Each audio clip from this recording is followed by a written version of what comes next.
Student, आपका मेरे channel पर बहुत बहुत स्वागत है। Good morning student. आज मैं आप लोगों के लिए वेरी वेरी इम्पोर्टेंट ये चैप्टर आपका जो है ब्रिटिश काल में भू स्वामित्व संबंधी व्यवस्थाएं, ये आपका चैप्टर वेरी इम्पोर्टेंट पहले यूजीसी नेट के लिए भी है और आपके टीजीटी पीजीटी के एग्ज़ाम के लिए भी है। तो आप चाहे ये असिस्टेंट प्रोफेसर हो या ऑल एग्ज़ाम हो, कॉम्पिटिटिव सारे एग्ज़ामों के लिए ये इम्पोर्टेंट है। आप देखें कि सबसे पहले ब्रिटिश काल में हमारा भू स्वामित्व तो कैसा था, भू संबंधी कैसी व्यवस्था हो गई थी उस समय थी। ब्रिटिश काल में भू स्वामित्व से संबंधित व्यवस्थाएं लिखा है। ब्रिटिश काल में भारत में 3 प्रकार की प्रमुख भूमि व्यवस्थाएं थीं। रैयतवाड़ी व्यवस्था जो मुनरू 1820 में चलाई गई थी, रैयतवाड़ी व्यवस्था। उसके बाद में आप देखें इस प्रणाली में पहले हम समझते हैं रैयतवाड़ी व्यवस्था कहाँ पर चली थी, रैयतवाड़ी व्यवस्था क्या है और इसे हम किस तरह से रैयतवाड़ी व्यवस्था को हम कैसे पहचानेंगे कि ये रैयतवाड़ी व्यवस्था है। तो इसको पहचानने के लिए सबसे पहले ज़रूरी है कि हम सबको रैयतवाड़ी व्यवस्था समझें। आप जानते हैं रैयतवाड़ी व्यवस्था जो है वो मुनरो द्वारा चलाया गया था 1820 में। इस प्रणाली में भूमि पर स्वामित्व राज का होता था, किंतु व्यवहार में प्रत्येक रजिस्टरधारी रैयत इसका स्वामी होता था।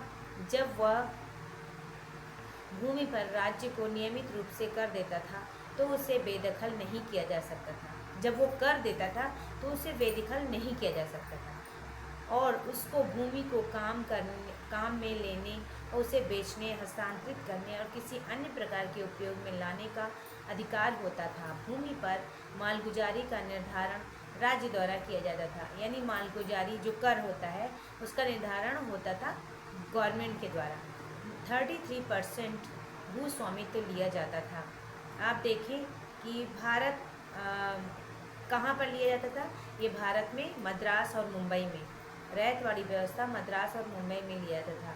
आदि भागों में यह व्यवस्था प्रचलित थी। असम के दक्षिण भारत यानी दक्षिण भारत में भी ये मतलब ये व्यवस्था प्रचलित थी, मद्रास मुंबई दक्षिण भारत में। फिर आप देखें महलवाड़ी, दूसरा देखें आप ये समझ गए हैं कि रैयतवाड़ी किसे कहते हैं। रैयतवाड़ी व्यवस्था चलाने का जो श्रेय है वो मुनरो द्वारा दिया जाता है। थॉमस मुनरो 1820 में उन्होंने चलाया था और इसमें 33% भू राजस्व लिया जाता था। ठीक है, भारत में मद्रास और मुंबई और असम में ये तीन प्रदेशों में चलाया गया था जो दक्षिण भारत में है। असम कहाँ है? दक्षिण भारत में। अब आगे दूसरी व्यवस्था देखते हैं, महलवाड़ी व्यवस्था जो होटलिज मैकेंजी द्वारा चलाया गया था 1882 और 1833 में। 1822 और 1833 में व्यवस्था चलाई गई थी होटलिज मैकेंजी द्वारा, जो विलियम बेंटिंग ने इसमें सुधार किया था। आप जानते हैं भूमि व्यवस्था का सर्वप्रथम सुधार विलियम बेंटिंग द्वारा किया गया था। ठीक है, अब हम समझते हैं महलवाड़ी व्यवस्था की कहते हैं। सबसे पहले आप जानें कि रैयतवाड़ी व्यवस्था, मैं आपको रिवाइज करवा रही हूँ। जैसे रैयतवाड़ी व्यवस्था क्या है। रैयतवाड़ी व्यवस्था में थॉमस मुनरो द्वारा चलाया गया है जो 1820 में चलाया गया है। उसमें 33% राजस्व लिया जाता था। वो कहाँ चलाया जाता था? वो चलाया जाता था मद्रास में, मुंबई और असम में। ठीक है बच्चों, अब आप जान गए होंगे। अगला है आपका महालवाड़ी व्यवस्था। महाल, जैसे महाल का मतलब आप बार बार इसका उच्चारण करेंगे तो आपको समझ में आ जाएगा कि महाल का मतलब होता है महल। ठीक है, तो महलवाड़ी व्यवस्था इसे कहा जाता है। होटलिज मैकेंजी ने 1822 और 33 में इसकी शुरुआत की थी। विलियम बेंटिंग ने इसमें कुछ गलतियां थी, इसमें कुछ त्रुटियां थी इस व्यवस्था में, इसलिए उन्होंने इस व्यवस्था को अच्छी तरह से इसमें कुछ सुधार किया था। इसके अंतर्गत कई गाँवों को मिलाकर एक महाल बनाया जाता था। महाल मतलब कई गाँवों को मिलाकर। जैसे आजकल क्या होता है, जैसे आप देखें कि जो शासन व्यवस्था है, शासन व्यवस्था में जो पंचायती राज व्यवस्था आप जानते होंगे, उसकी भी वीडियो मैं लेकर आई हूँ। आप देख लीजिएगा, मेरे चैनल पर जाकर देख लीजिएगा। इस वीडियो पंचायती राज व्यवस्था मैं लाई हूँ। उसमें आपने देखा पंचायती राज व्यवस्था त्रिस्तरीय व्यवस्था है। उसमें दिखाया गया है कि सर्वप्रथम क्या है, जिला व्यवस्था, जिला पर आधारित व्यवस्था है, जिला स्तर पर है, फिर ब्लॉक स्तर है, उसके बाद में ग्राम स्तर है। ठीक है, तो आप देखिए, तो इसी तरह से ये भी व्यवस्था, इसमें भी यही बताया गया है कि कई गांवों को मिलाकर एक महाल बनाया जाता था, उसी को महालवाड़ी कहा जाता था। अब आप देखें, आगे बढ़ते हैं। इसमें जिसको देने का उत्तरदायित्व कहाँ पर थे, आपको महालवाड़ी व्यवस्था में। तो महालवाड़ी व्यवस्था में इसमें क्या है, सरकार द्वारा पूरे वर्ष के लिए एक रकम मालगुजारी के रूप में निश्चित कर दी जाती थी। इसको देने का उत्तरदायित्व गांव के सभी भूस्वामियों का होता था, जिसे सहभागी कहते थे। महाल का अर्थ ग्राम से है। बच्चों, आप जानते हैं कि महाल का, आप तो ऐसे सिंपली इसका अर्थ महाल का मतलब महल महल आप लोग कह सकते हैं या मान सकते हैं, परंतु महाल का वास्तविक जो अर्थ है समाजशास्त्रीय दृष्टिकोण से, इसका अर्थ गांव है। तो वेरी इंपॉर्टेंट है, आप इसको नोट कर लीजिएगा।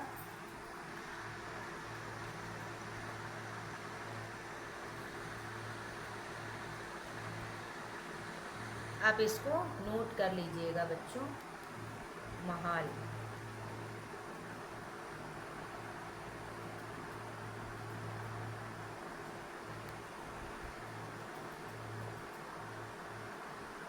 महालवाड़ी आपको ये है।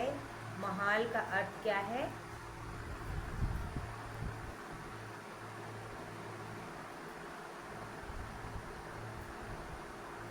ये है महाल का अर्थ ग्राम का है। ठीक है, तो अब आगे देखते हैं। चूँकि भूमि पर समस्त ग्राम का स्वामित्व होता था। आप जानते हैं कि किस तरह से गांव में जो किसान होते हैं या जो भी कृषक होते हैं, कृषक या किसान, आपको मैं यहाँ पर एक बात आपको बहुत ज़्यादा क्लियर करना चाहूँगी, एक छोटी सी बात जो आज तक आपने कभी नहीं जानी होगी। कृषक क्या है और किसान किसे कहते हैं? आप लोग जानते हैं कृषक किसे कहते हैं और किसान किसे कहते हैं? नहीं जानते होंगे। कृषक उसे कहते हैं जो सिर्फ अपने उपज के, अपनी आवश्यकताओं की पूर्ति के लिए, अपने ही परिवार का पोषण के लिए, अपने लिए सिर्फ उत्पादन करते हैं, उसे कृषक कहते हैं। एक बात को बहुत इम्पॉर्टेंट है, ये इम्पॉर्टेंट बात मैं आपको बता रही हूँ, इसको पूरा गांठ बांध के रख लीजिए। इम्पॉर्टेंट नोट है, मैं बता रही हूँ, इसको ध्यान से लिख लीजिए कहीं भी। कृषक जो है वो सिर्फ अपने लिए उत्पादन करता है, अपने परिवार के भरण पोषण के लिए और अपने लिए ही, अपने भविष्य के लिए उत्पादन करता है। जबकि जो किसान होता है, वो किसान क्या होता है, जो व्यापारिक कृषि करते हैं उसे किसान कहते हैं। आजकल के जो किसान हैं वो व्यापारिक कृषि करते हैं, और पहले के जो कृषक थे वो जिसे कहते हैं पीजेंट। कृषक मीन्स पीजेंट होता है, और किसान मीन्स क्या होता है? किसान मीन्स पीजेंट नहीं होता है। तो किसान और कृषक में यही अंतर है कि जो कृषक होता है वो सिर्फ अपने लिए उत्पादन करता है, और जबकि जो किसान होता है वो व्यावसायिक कृषि करता है, वो अपने फ़ायदे के लिए, अपने राज्य के, अपने क्षेत्र के, अपने राष्ट्र के फ़ायदे के लिए वो काम करता है। जबकि जो कृषक होते हैं वो सिर्फ अपने फ़ायदे के लिए, यानी अपना फ़ायदे के लिए नहीं, लेकिन अपने सिर्फ परिवार का भरण पोषण करने के लिए व्यक्तिगत कृषक करते हैं, मतलब व्यक्तिगत खेती करते थे, ना कि सार्वजनिक खेती जैसे कि व्यवसायिक खेती आजकल की जाती है। समझ में आया बच्चों? तो कृषक और किसान में ये अंतर है। बहुत छोटी सी बात है लेकिन बहुत महत्वपूर्ण बात है। इसे कहते हैं गूढ़ प्रश्न। आप लोग पढ़े होंगे हिंदी में गूढ़ प्रश्न। गूढ़ प्रश्न किसे कहते हैं? कुछ ऐसी छोटी सी बात जिसका अर्थ बहुत विस्तृत हो, उसे गूढ़ प्रश्न कहते हैं। तो समाजशास्त्र में आइए अपने टॉपिक पर, हम महाल शब्द का अर्थ बता रहे थे। तो महाल शब्द का अर्थ बता रही थी। महाल का अर्थ होता है ग्राम। ठीक है, अब आपको याद हो गया होगा। देखिए, कोई भी टॉपिक पढ़िए इस तरह से लगन से, मन से पढ़िए, जिससे कि आपको ये टॉपिक अच्छे से समझ में आ जाए, और पढ़ते समय ही इतना कंसंट्रेट होकर पढ़िए कि उस टॉपिक से संबंधित सारे जो भी पॉइंट्स हैं उसी समय आपको याद हो जाए, चाहे वो बुक्स हो, चाहे वो आपके कॉन्सेप्ट्स हो, चाहे वो कुछ भी हो इससे रिलेटेड। आप अच्छी तरह से अपने याद कर लीजिए। ठीक है, अब आगे बढ़ते हैं। भूमि पर समस्त ग्राम का स्वामित्व होता था, इसलिए इसे महालवाड़ी व्यवस्था कहते हैं। जो भूमि गांव में खाली होती थी उस पर ग्राम समाज का अधिकार होता था। सहभागी को अपनी इच्छानुसार भूमि को प्रयोग में लाने का अधिकार होता था। उसकी भूमि उसके परिवार की निजी संपत्ति मानी जाती थी, यानी जो कृषक होता था उसकी परिवार की निजी संपत्ति मानी जाती थी। यदि कोई सहभागी उस भूमि को छोड़ देता तो उस पर ग्राम समाज का अधिकार माना जाता था। यदि वो अपने भूमि पर कार्य करना छोड़ देगा तो उस पर क्या कहेंगे, ग्राम समाज का अधिकार उसमें हो जाएगा, तो उस पर ग्राम समाज का अधिकार माना जाता था। ये भारत के पश्चिमोत्तर भाग में लागू थी। भारत के पश्चिमोत्तर भाग में ये व्यवस्था लागू थी। तो आप देखें ये व्यवस्था कहाँ कहाँ लागू थी। ये महाराष्ट्र, मद्रास और आगरा में लागू हुई थी। ठीक है, तो अब आपको समझ में आ गया होगा महालवाड़ी कहाँ थे। म से महाल, आप याद रखिए, म से महाल और म से महाराष्ट्र और म से मद्रास। कितना आसान है याद करना। ठीक है, दो तो आपको याद हो गया होगा। महालवाड़ी व्यवस्था में महा यानी महा का मतलब महालवाड़ी व्यवस्था में महाराष्ट्र एंड मद्रास, ठीक है, और आगरा, ये तीन ऐसे प्रांत हैं जो इसमें जुड़े हुए हैं। अगला है जमींदारी व्यवस्था। जमींदारी व्यवस्था को स्थायी बंदोबस्त भी कहते हैं। स्थायी बंदोबस्त की व्यवस्था कार्नवालिस द्वारा की गई थी 1793 ईस्वी में।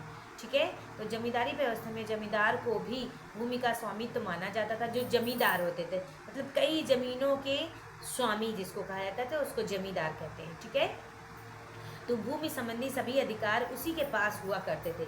सरकार से कृषक का सीधा संबंध नहीं होता था, बल्कि एक मध्यम वर्ग उससे जमींदार की संज्ञा दी जाती थी। मध्यम वर्ग का एक व्यक्ति होता था जिसे जमींदार की संज्ञा दी जाती थी। वो सबसे कर इकट्ठा करता था और वो अंग्रेजों को कर देता था। माध्यम से वह सरकार के से संबंध स्थापित करता था। इस प्रकार भूमि जोतने वालों का भूमि पर स्वामित्व नहीं होता था, यानी जो भूमि की जुताई करता था उस पर स्वामित्व उसका नहीं होता था, उसका स्वामित्व जमींदार का होता था। जमींदार द्वारा उन कृषकों को हटा दिया जाता था जो कम लगान देते थे, यानी जमींदार ही उसका पूरा देख रेख करना, शासन व्यवस्था करता था। जमींदारी व्यवस्था में उनकी भूमि पर उनकी भूमि उन व्यक्तियों को दी जाती थी जो अधिक लगान देते थे, यानी जो अधिक लगान देते थे उनको ही वो भूमि दी जाती थी। इससे किसान के मन में अस्थिरता रहती थी, डर लगा रहता था, पता नहीं कब वो लोग मुझसे ज़मीन छीन लें, हम अगर ज़मीन पर काम ना करें, लगान ना दें, ज़मीन पे काम ना करें और लगान ना दें तो पता नहीं कब वो ज़मीन हमसे छीन लें। जमींदारी व्यवस्था में ऐसी व्यवस्था थी, तो इसलिए उनको हमेशा डर सा लगा रहता था, अस्थिरता रहती थी मन में। तो अब आप देखें, इससे किसान के मन में अस्थिरता रहती थी। ये प्रणाली भारत के बंगाल, बिहार आदि प्रांतों में पाया जाता था। उड़ीसा और वाराणसी में, यानी उत्तर भारत में। ठीक है, बंगाल, बिहार और उत्तर प्रदेश और उड़ीसा या वाराणसी उत्तर प्रदेश में है। तो इस तरह से आप देखें कि ये 4 जगह पे, मतलब 4 जिला में या प्रांत में ये पाया जाता था, उड़ीसा में, वाराणसी, बंगाल, बिहार में। तो आपको ये तीनों व्यवस्था समझ में आ गई होगी बच्चों। अब आगे मैं आपको बताना चाहूँगी कि अब स्वतंत्रता के बाद भूमि सुधार में क्या हुआ। आप जानते हैं कि स्वतंत्रता के बाद भूमि सुधार हुआ। सबसे पहले हुआ बिहार भूमि सुधार अधिनियम 1950। समझ में आई बात? आपको आ गई होगी, मुझे लग रहा है कि आपको ये बात समझ में आ गई होगी। ठीक है, बिहार भूमि सुधार अधिनियम।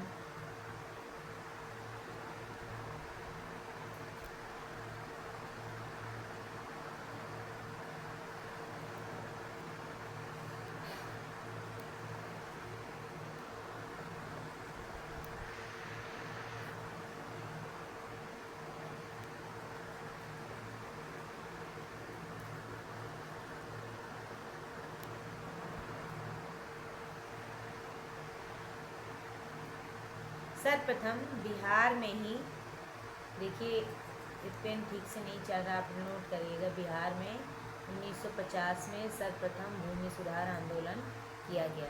ठीक है, अब आप नोट कर लीजिएगा। ठीक, तो आप देखें इसमें सर्वप्रथम स्वतंत्रता के बाद भूमि सुधार आंदोलन हुआ, बिचौलियों का उन्मूलन हुआ।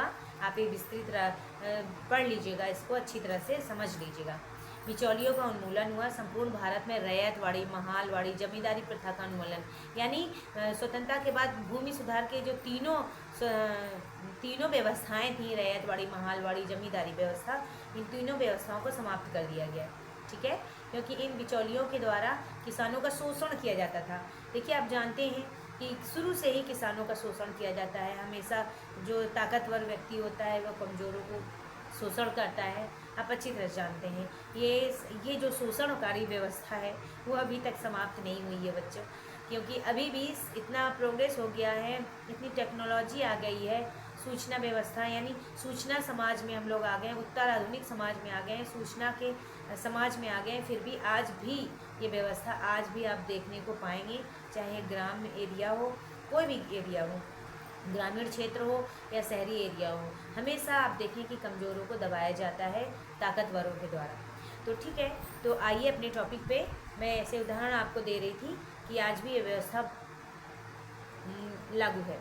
तो इस तरह से रैयतवाड़ी, महालवाड़ी, जमींदारी प्रथा का उन्मूलन किया गया, क्योंकि इस बिचौलियों के द्वारा किसानों का शोषण किया जाता था, और भूमि सुधार कानूनों द्वारा बिचौलियों को समाप्त कर दिया गया।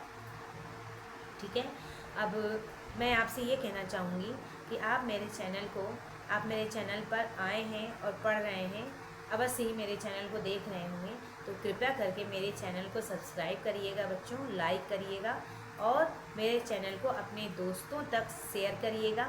मेरी वीडियो अच्छी लगे तो इस पर कमेंट भी करिएगा और अपने दोस्तों तक शेयर करिएगा। ठीक है, अब मैं आती हूँ अपने चैप्टर पर। इसमें लिखा है काश्तकारी सुधार।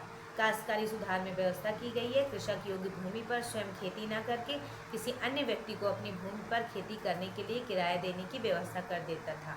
इस व्यवस्था में भूमिहीन और छोटे किसान बड़े धनी किसानों की भूमि पर खेती किया करते थे। ये भूमि किसान जमींदारों को उनकी भूमि पर खेती करने का भुगतान किया जाता था, उपज और नगद के रूप में देते थे। साधारण रूप से काश्तकार कहलाते थे। इनके जीवन को सुरक्षित रखने के उद्देश्य से काश्तकारी सुधार किए गए, जो इस प्रकार नियमित मजदूरी और काश्तकारी की सुरक्षा करते थे। काश्तकारों को भूमि खरीदने का अधिकार भी था। काश्तकारों को यानी स्वतंत्रता के बाद ये अधिकार भी दिया गया कि काश्तकार अपनी भूमि को काश्तकारों को भूमि खरीदने का अधिकार दिया गया। ठीक है, काश्तकारों को भूमि खरीदने का अधिकार दिया गया। इस प्रकार भूमिहीन किसानों की दशा में सुधार आया। ठीक है, आप ये भी जानते हैं भूदान आंदोलन चलाया गया विनोबा भावे के द्वारा। ठीक है, तो इस तरह से जिनके पास भूमि नहीं थी उन्होंने भूमिदान आंदोलन के द्वारा कुछ लोगों को, भूमिहीन किसकों को, उन्हें भूमि दान में दी गई, जिससे वो भी कृषि कर सके। ठीक है, कृषि भूमि की उच्चतम सीमा का निर्धारण किया गया। ये सीमांत मतलब कृषि का एक सीमा निर्धारित किया गया कि आप लोगों के पास कितनी कृषि होनी चाहिए, कितनी खेती होनी चाहिए। ठीक है, भारतीय समाज में भूमि का वितरण असमान था। बड़ी संख्या में भूमि वासियों के पास हजारों एकड़ भूमि थी, जबकि 1/4 ग्रामीण क्षेत्रों में किसानों के पास कोई भूमि नहीं थी। इसलिए समस्या के समाधान हेतु भारत सरकार ने कृषि भूमि की उच्चतम सीमा निर्धारित कर दी। ठीक है, निश्चित किया गया है कि इससे अधिक भूमि किसी के पास ना हो। भूमि जमींदारों एवं किसानों ने छोटी छोटी वितरण भूमिहीन कृषकों को में किया गया। ठीक, अब जोत की चकबंदी किया गया। अब चकबंदी व्यवस्था आ गई। चकबंदी व्यवस्था में क्या है, खेत छोटे छोटे बिखरे हुए थे, उनको एक जोत में किया गया, मतलब छोटे छोटे खेतों को आपस में जोड़ा गया। चकबंदी के लिए विभिन्न राज्यों में कानून लागू किए गए। बिखरे खेतों को इकट्ठा करके उनका आकार विस्तृत किया गया। ठीक है, अगला है भू अभिलेखों का नवीनीकरण और आधुनिकीकरण। भू अभिलेख मतलब अभी तक हम लोगों के पास किसानों से, खेती से संबंधित कोई भी कागज़ हम लोगों के पास नहीं होते थे, लेकिन अब ये व्यवस्था लागू की गई, सबके पास अपनी खेती का भी कागज़ होगा। उस कागज़ के आधार पर आप अपने खेत को देख लेंगे कि आपका कितना बीघा खेत है या कितना स्क्वायर फीट खेत है। ये सब आप इन सब की लेखा जोखा गवर्नमेंट के पास है। आप जब चाहें उसको निकलवा सकते हैं और अपनी खेती की पूरी जानकारी प्राप्त भी कर सकते हैं। ठीक है, तो इस तरह से अधिकार त्रुटिपूर्ण और असंतोष थे। भूमि के संबंध में जो अधिकार त्रुटिपूर्ण असंतोष थे, इसी समस्या को दूर करने के लिए भूमि अभिलेखों के नवीनीकरण को भी भूमि सुधार कार्यक्रम का भाग बनाया गया। इसके अंतर्गत भूमि अभिलेखों को लिखित के बजाय कंप्यूटरीकृत किया गया। इसके अतिरिक्त सरकार द्वारा अपेक्षित अनुसूचित जातियों जनजातियों की भूमि का पुनर्स्थापन करना और उपेक्षा को रोकने के लिए विशेष कदम उठाना, भूमि तक पहुंच बनाने के लिए महिलाओं का सशक्तिकरण और लिंग आधारित भेदभाव को समाप्त करना। ठीक है बच्चों, अब अगला है क्या है, भूमि स्वामित्व और कृषक संबंध। कैसे भूमि स्वामित्व और कृषक संबंध थे, आइए देखें। भूमि स्वामित्व का अर्थ क्या होता है। कृषक संबंधों की प्रकृति वहाँ भी भूमि व्यवस्था पर निर्भर थी। जिस प्रकार की भूमि व्यवस्था या भूमि स्वामित्व होता है, कृषि में संलग्न व्यक्तियों के बीच संबंध भी उन्हीं के अनुरूप होते हैं। भूमि स्वामित्व भूमि व्यवस्था के तात्पर्य उस व्यवस्था से है जिसमें अग्रलिखित को सम्मिलित किया जाता है, जैसे भूमि के स्वामी, भूमि को जोतने वाले, भूमि के प्रति कर्तव्य, अधिकार, दायित्व, मालगुजारी देने के लिए राज्य के संबंध की व्याख्या। दूसरे शब्दों में हम कहें कि भूमि पर स्थायी स्वामित्व और अधिकार किस व्यक्ति का है, इसके बारे में जानकारी प्राप्त करें। ठीक है, अगला क्या है, एक आप देखें कि एक आदर्श भूमि की व्यवस्था होनी चाहिए जिसमें निम्नलिखित गुण विद्यमान हो। भूमि पर जोतने वाले का स्वामित्व होना चाहिए, लगान उचित मात्रा में दिया जाना चाहिए, भूमि के स्थानांतरण की स्वतंत्रता व्यवस्था होनी चाहिए, स्वतंत्र व्यवस्था होना चाहिए। यानी मान लीजिए कि आज आपकी भूमि यहाँ पर है, मतलब आपके पास, मान लीजिए मेरे पास मेरी भूमि मेरे नाम से है, तो हम अपने भूमि को किसी को दान दे सके या अपने पुत्र को हस्तांतरित कर सके। ठीक है, तो ये व्यवस्था, हस्तांतरण की व्यवस्था स्वतंत्र रूप से होनी चाहिए, इसमें कोई अड़चन नहीं आनी चाहिए। जोतों की सीमा भी निर्धारित होनी चाहिए। ठीक है बच्चों, आपने देखा इस तरह से भूमि की स्वतंत्रता से पहले भूमि की 3 व्यवस्था जो थी, उसके बाद स्वतंत्रता के बाद सरकार के द्वारा भूमि में क्या क्या, भूमि व्यवस्था में क्या क्या सुधार की गई और कौन कौन से सुधार अभी भी किए जा रहे हैं। जैसे बहुत सी योजनाएं चलाई जा रही हैं, जैसे किसानों को उनकी भूमि के फसल नष्ट होने पर एक योजना चलाई जाती है जिसे कहते हैं कि, याद नहीं आ रहा मतलब फसल योजना, ऐसी करके कुछ योजना चलाई गई रही है योगी सरकार द्वारा उत्तर प्रदेश में। उसके बाद में फिर आप देखें किसान सम्मान निधि गवर्नमेंट के द्वारा दी जा रही है। तो ये सब जो योजनाएं चलाई जा रही हैं गवर्नमेंट के द्वारा, ये योजनाएं सिर्फ इसलिए चलाई जा रही हैं जिससे किसान जो हैं वो खेती कर सकें और खेती के साथ साथ उन लोगों को कोई दिक्कत या तकलीफ़ ना हो पैसे की, जिससे कि वो खेती करना छोड़ दें। क्योंकि अगर किसान खेती करना छोड़ देगा तो हम सब भूखे मर जाएंगे। एक सैनिक, दूसरा किसान, जो 2 लोग हमारे, एक ज़मीनी स्तर पर है, किसान ज़मीनी स्तर पर है आप जानते हैं, और हमारे सीमा पर जो हमारे सैनिक हैं वो सैनिक हमारी सुरक्षा करते हैं। किसान के द्वारा हमारा पालन पोषण होता है और सुरक्षा की व्यवस्था हमारी सैनिक करते हैं। अगर ये दोनों अपने कर्तव्य से हट जाएं तो हम लोगों की सुरक्षा बहुत खतरे में पड़ जाएगी। समझ में आया बात? समझ में आ गई होगी बात। तो अब आप आइए, अब आप देखिए, इस टॉपिक को अच्छे से पढ़िए और वेरी इंपॉर्टेंट टॉपिक है। इस टॉपिक को अच्छे से पढ़कर याद कर लीजिएगा और आप कमेंट करिएगा मेरे चैनल पर। आप कमेंट में करिएगा कि आपको ये वीडियो कैसी लगी। अगर आपको ये वीडियो अच्छी लगी होगी तो मेरे चैनल को सब्सक्राइब करिए, अपने दोस्तों तक शेयर करिए और मेरे चैनल को लाइक करिए। थैंक यू बच्चों और धन्यवाद बच्चों, मेरे चैनल पर आने के लिए बहुत बहुत धन्यवाद। थैंक यू सो मच बच्चों।